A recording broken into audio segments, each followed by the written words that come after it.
समंदर के किनारे एक गांव था जहां पर कृष्णा और अमृता नाम के पति पत्नी रहा करते थे। उनके 2 बच्चे थे, कीर्ति और बालू। उन दोनों को अपने बच्चों से बहुत प्यार था। वे दोनों भी खेती का काम करते हुए अपना घर चलाया करते थे। ये यूं ही चल रहा था। उस गांव में अचानक एक दिन ऐसा हुआ जिसका अंदाजा किसी को न था।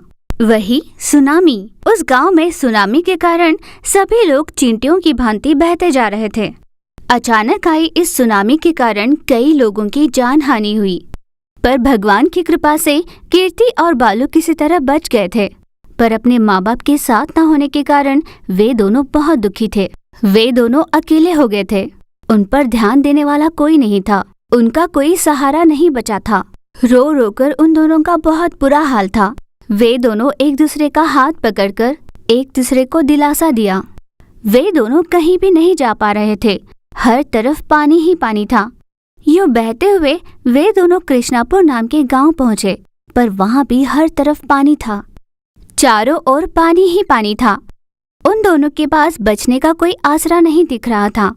वे दोनों घबराकर रोए जा रहे थे। तब कीर्ति ने कहा, बालू, हम यूं ही रहे तो भूख के मारे मर ही जाएंगे, और अगर बाढ़ का पानी कम नहीं हुआ और बढ़ते चला गया तो हम इसमें बह के वैसे ही मर जाएंगे, और वैसे भी अपने माँ बाप नहीं बचे तो भला हम दोनों जीकर क्या करेंगे बालू। उस पर बालू ने कहा, दीदी तुम ऐसे बात मत करो दीदी, मुझे डर लग रहा है। यूं रोते हुए बालू ने अपने दीदी का हाथ थामा।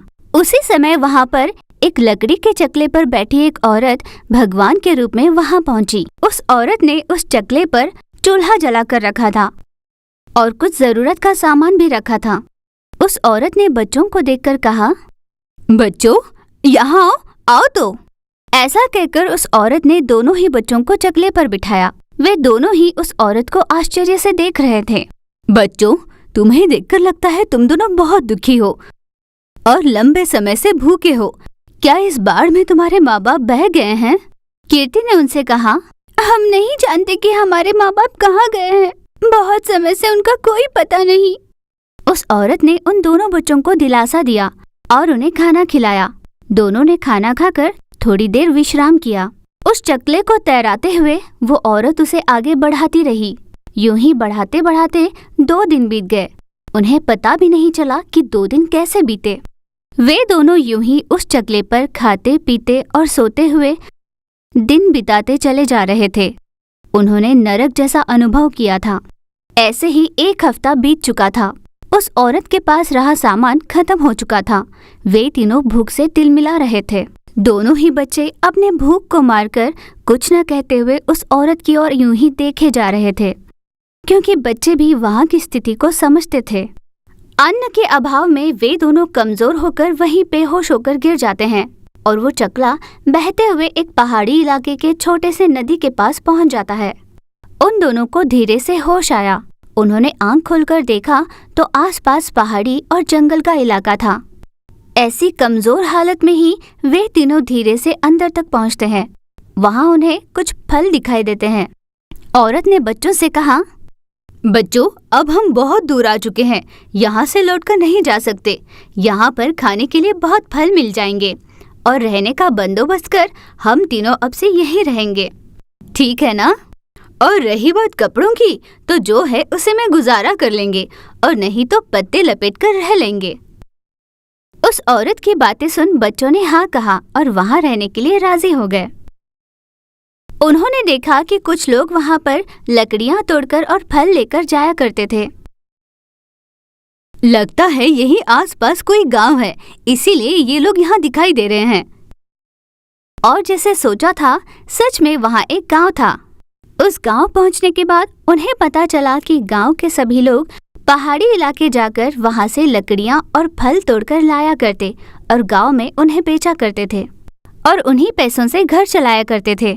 ये सब देख औरत ने बच्चों से कहा, तुम दोनों अपने माता पिता को याद करके रो रहे हो ना? अब ये सब भूल जाओ। अब से मैं ही तुम्हारी माँ और पिता हूँ। हम यहीं पर रहेंगे। यहाँ जंगल में मिलने वाले लकड़ियों को बेचकर जी लेंगे। अब से हम साथ रहेंगे, क्या कहते हो? मेरा भी कोई सहारा नहीं और तुम दोनों का भी नहीं। हम तीनों एक दूसरे का सहारा बनकर रहा करेंगे। ये सुन बच्चों ने रोते हुए कहा, हमारे माता पिता तो नहीं रहे। हम जब बेसहारा हो गए थे तब आप ही ने हमें सहारा दिया, हमारा ध्यान रखा। हमारे लिए आप ही सब कुछ हो। हम भगवान से प्रार्थना करते रहेंगे कि हमारे माता पिता का कभी न कभी पता चले। ऐसा कहकर बच्चे उस औरत से लिपटकर रोने लगे। वो औरत भी उन्हें सीने से लगाकर रोने लगी। कुछ दिनों बाद उन्होंने वहाँ पर अपना एक घर बनाया और वहीं पर रहने लगे। इस तरह वे तीनों लकड़ियाँ और फल बेचकर वहाँ पर खुशी से रहने लगे। कीर्ति और बालू दोनों भिक्षाटन करने के बाद थक कर एक शॉप के सामने बैठ जाते हैं। दीदी, मैं और नहीं चल पाऊंगा, यहाँ थोड़ी देर आराम करते हैं। बालू के ऐसा कहने पर कीर्ति ने बालू की बात मान ली और उन दोनों ने वहीं पर आराम किया। वो रात बीत जाती है।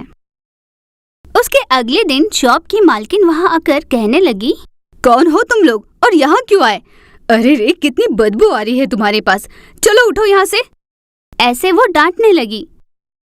उसकी चीखें सुनकर कीर्ति उठ गई, पर बालू अब भी सो रहा था क्योंकि उसे ठंड से बुखार चढ़ गया था। वो होश में नहीं आ पा रहा था। और सुन, ये लड़का कौन है, इसे भी उठाना। इस तरह वो मालकिन उसे डांटने लगी। तब कीर्ति ने, बालू बालू बालू उठ, इस तरह उसे छूकर उठाने लगी। तब उसे पता चला कि बालू का बदन तप रहा है। वो घबरा गई। मासी जी, मेरे भाई का बदन तप रहा है, कृपया कर कुछ पैसे दीजिए, मैं इसे अस्पताल ले जाऊंगी, मुझ पर दया कीजिए। कीर्ति गिड़गिड़ाकर पूछने लगी, सुबह सुबह ये क्या लगा रखी है? ऐसा कहकर बालू का हाथ पकड़कर वो घसीटने लगी। मासी मासी, ऐसा मत करो, मेरे भाई को ऐसे मत घसीटो, मैं उसे ले जाती हूँ। इस तरह कीर्ति ने हाथ जोड़कर उनसे विनती की। उस औरत ने बालू को वहीं छोड़ा और वहां से चली गई। कीर्ति जोर जोर से रोने लगी। हे भगवान, कोई आकर हमारी सहायता कर देता तो अच्छा होता। बालू बालू, ऐसे कीर्ति रोने लगी। तभी उस शॉप के मालकिन के पति ने वहां से गुजरते हुए उन बच्चों को देखा और उनसे पूछा, बच्चों, कौन हो तुम, क्या हुआ है?